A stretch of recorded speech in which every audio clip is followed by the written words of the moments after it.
बिस्मिल्लाहिर्रहमानिर्रहीम अस्सलामु अलैकुम। सेंटीपिटल फोर्स हमारा फर्स्ट ईयर फिजिक्स का जो सिलेबस चल रहा है उसके अंदर आज हम 3.2 इस टॉपिक को पढ़ेंगे। ये एक्सक्लूड नहीं है ये टॉपिक। अच्छा, ये टॉपिक अगर आप देखा जाए तो एक शॉर्ट क्वेश्चन के पर्सपेक्टिव से आ सकता है। सेंटीपिटल फोर्स की मैं पहले आपको डेफिनेशन पढ़ा देता हूँ, फिर फार्मूले के बाद थोड़ी सी एक्सप्लेनेशन। द फोर्स एक ऐसी force needed to bend the straight path of the particle. जो पार्टिकल स्ट्रेट पाथ में जा रहा है उसको जो है ना सर्कुलर पाथ में मूव करवा दे, तो वो फोर्स जो रिक्वायर्ड फोर्स जो किसी बॉडी को लीनियर पाथ से सर्कुलर पाथ में मूव करवा दे वो सेंटीपिटल फोर्स कहलाती है। अब मैं आपको बताता हूँ, देखिए जो न्यूटन का सेकंड लॉ ऑफ मोशन है वो क्या कहता है। वो ये कहता है कि जी आप किसी बॉडी पर फोर्स अप्लाई करें ना तो वो in the direction of the force body जो है ना वो मूव करती है। ठीक हो गया। So Newton's second law of motion state that when a force act on a body, okay, it produce acceleration in the same direction. A force acting on a moving body along the direction of its velocity will change magnitude of the velocity keeping the direction unchanged. वो कहते हैं कि जी अच्छा अब जब हम force apply करते हैं ना बॉडी के ऊपर, तो जब फोर्स अप्लाई करते हैं तो वेलोसिटी का जो है ना वो मैग्नीट्यूड तो चेंज हो जाता है। ठीक हो गया। लेकिन लीनियर मोशन में बॉडी की डायरेक्शन चेंज नहीं होती है, वो अनचेंज रहती है क्योंकि लीनियर मोशन है। लेकिन मैग्नीट्यूड चेंज हो रहा होता है, यानी कि स्पीड आहिस्ता आहिस्ता इंक्रीज हो रही होती है। लेकिन क्या होता है अगर हम एक कांस्टेंट फोर्स अप्लाई करें to the velocity of the body, ये जरा पढ़िएगा, moving in a circular path will change the direction but magnitude of the velocity will remain the same. Such force make the body move in a circle by producing a radial or centripetal acceleration is called a centripetal force. अब आप इस point को समझने के लिए यहाँ पर आइए, मैं आपको दोबारा एक दफ़ा एलैबोरेट कर देता हूँ। फॉर एग्जाम्पल मैंने एक ये मेरे पास तो देखिए ये एक बॉडी है जो सर्कुलर पाथ में ना मूव कर रही है। फॉर एग्जाम्पल ये एक बॉडी थी, ठीक है ना, या अगर मैं इधर से लेता हूँ बॉडी ना, ये एक बॉडी है, ये ना ये लीनियर मोशन के अंदर है सीधा, इसका लीनियर वेलोसिटी के ना मैग्नीट्यूड फर्स्ट समझिए, वेलोसिटी का जो है ना वो 2 मीटर पर सेकंड स्क्वायर है। ठीक है, आप ज़रा इसको करें 2 मीटर पर सेकंड है। जैसे ही बॉडी जो है ना वो सीधी जा रही है इसकी वेलोसिटी की डायरेक्शन, तो क्या होगा कि एक फोर्स जो बॉडी को बेंड करवा देगी।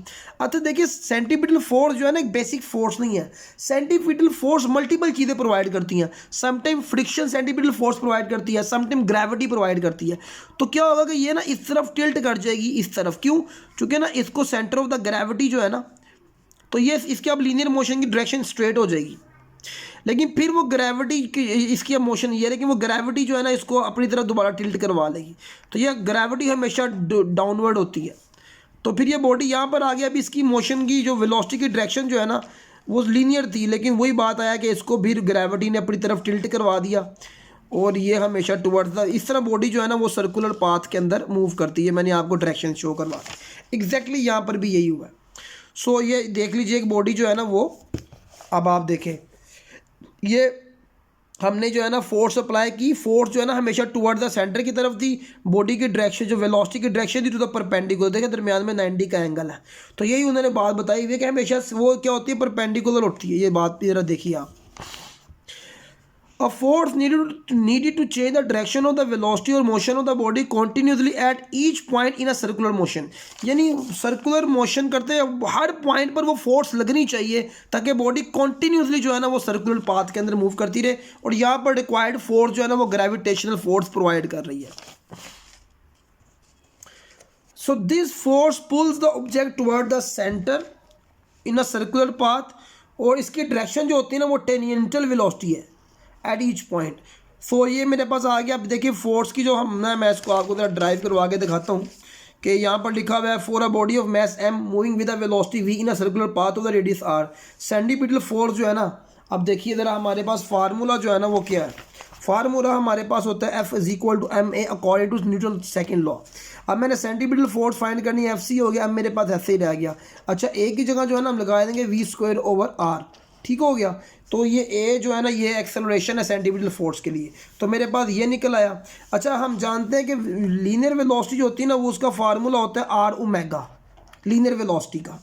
अगर हम उसको रिलेट करें एंगुलर वेलोसिटी के साथ ना, तो मैं क्या करूँगा F C is equal to M, V की जगह आर ओमेगा पुट कर दूंगा, वी पर स्क्वायर है तो आर ओमेगा पर भी आ जाएगा, नीचे आ गया आर।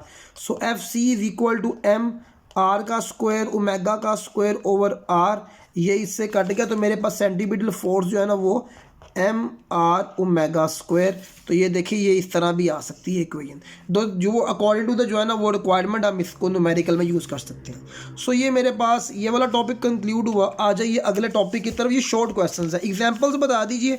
हम मैंने कहा था कि सेंटीमीटर फोर्स बेसिक फोर्स नहीं होती है, सेंटीमीटर फोर्स बहुत सी चीज़ें प्रोवाइड कर देती हैं। फॉर एग्जाम्पल यहाँ पर देखिए, when a ball whirled in a horizontal circle, एक सर्कल अगर हम बॉल को फेंकें with the help of string, तो वो जो टेंशन है ना रस्सी की, यानी अगर फॉर एग्जांपल अगर ये हमारे पास ये एक स्ट्रिंग है और ये मेरे पास एक बॉल है, इसको अगर मैं सर्कुलर पाथ में मूव करवाऊंगा ना, इस बॉल को मैं अगर सर्कुलर पाथ में मूव करवाऊंगा, तो जो रस्सी की जो टेंशन है ना वो सेंटीपिटल फोर्स, ये जो इसकी टेंशन है इस स्ट्रिंग के अंदर, वो नेसेसरी सेंटीपिटल फोर्स प्रोवाइड कर देगी। फिर एक ऑब्जेक्ट जो है ना place in a turn table, तो फ्रिक्शन सेंटीपिटल फोर्स प्रोवाइड करेगी। ग्रेविटेशनल फोर्स भी जो होती है ना वो सेंटीपिटल फोर्स प्रोवाइड करती है, जैसे आर्टिफिशियल सैटेलाइट में या अर्थ और मून के लिए। नॉर्मल और परपेंडिकुलर मैग्नेटिक फोर्स जो है ना ये भी एक सर्कुलर पाथ में मूव करवाते हैं मैग्नेटिक पार्टिकल्स को, तो ये भी एक हमारे पास सेंटीपिटल फोर्स की एग्जांपल्स हैं। इनफ हो गई एग्जांपल। अच्छा, एप्लीकेशंस ये हमारे पास टॉपिक निकल चुका हुआ है। आर्टिफिशियल सैटेलाइट ये वाला टॉपिक भी हमारा एक्सक्लूड है। अब आ जाइए हम चलते हैं कि अब नेक्स्ट टॉपिक है हमारे पास ये ऑर्बिटल वेलोसिटी का। ऑर्बिटल वेलोसिटी का मतलब होता है कि वो वेलोसिटी जो कि ऑर्बिट करने के लिए सैटेलाइट को अर्थ के अराउंड, वो कौन सी वेलोसिटी है जो कि मिनिमम वेलोसिटी या मैक्सिमम वेलोसिटी, अगर इससे कम हो तो वो सैटेलाइट अर्थ में ही फॉल कर जाएगी, इससे ज़्यादा हो तो वो स्पेस में फॉल कर जाएगी। सो वो कहते हैं satellite going around the earth in a circular path, let the mass of the satellite ms and v its orbital velocity.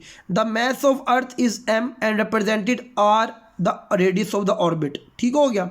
A centripetal force m v square over r is required to hold the satellite in the orbit. This force is provided by the gravitational force of attraction between the earth and the satellite. यानी वो ये कहना चाह रहे हैं यहाँ पर देखिए कि ये मेरे पास जो है ना वो ये अर्थ, ये देखिए ना ये अर्थ का सेंटर हो गया ये हमारे पास, तो ये अर्थ का सेंटर है। तो ये जो सैटेलाइट है समझ लीजिए ये अर्थ के अराउंड जो है ना वो उसकी ग्रेविटेशनल फोर्स है ना, फील्ड है।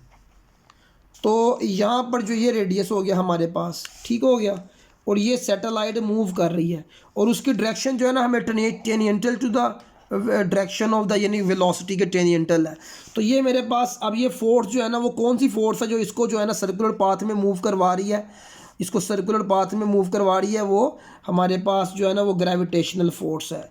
तो वो कहते हैं अब आपने अब देखिए ना हमारे पास सेंटीपिटल फोर्स का फार्मूला तो हमने भी निकाल लिया हुआ है, M V square over R ये होता है, जबकि ग्रेविटेशनल फोर्स का फार्मूला हम जानते हैं क्या होता है, जी एम ओवर आर का स्क्वायर। ठीक हो गया। तो ये हमारे पास दो फार्मूले हैं। सो ये हमने क्या करना है, इन दोनों फार्मूलों को ना कंपेयर करवा देंगे जैसे कि यहाँ पर करवाया गया है। Equating the gravitational force to require the centripetal force. तो अब मेरे पास सेंटीपिटल फोर्स और ग्रेविटेशनल फोर्स को मैं इक्वेट करवाता हूँ। सेंटीपिटल फोर्स मेरे पास M V square over R आ गया और ग्रेविटेशनल फोर्स है जी एम ओवर आर का स्क्वायर। तो ये एम से कट गया, ये आर स्क्वायर से कट गया, यहाँ पर रह गया V square is equal to G M over R. ये देखिए, और अब दोनों पर आप रूट ले लीजिए, वी स्क्वायर पर भी रूट आ गया, जी एम ओवर आर। तो अब ये इस पर कट गया तो v इज इक्वल टू तो जी एम ओवर आर। तो ये मेरे पास फार्मूला आ गया। अगर हम वैल्यूज़ पुट कर दें ना तो हमारे पास निकल सकता है। ग्रेविटेशनल कांस्टेंट का फार्मूला होता है 6.673 इंटू 10⁻⁻11 है, यस -11। अर्थ का मैस होता है 6 इंटू 10⁻24 और जो रेडियस है उसका फार्मूला होता है हमारे पास फॉर एग्जांपल अर्थ का जो रेडियस है ना उसका फार्मूला होता है अर्थ के रेडियस का फार्मूला क्या है, हाँ 6.4 इंटू 10⁻³ एंड 1236।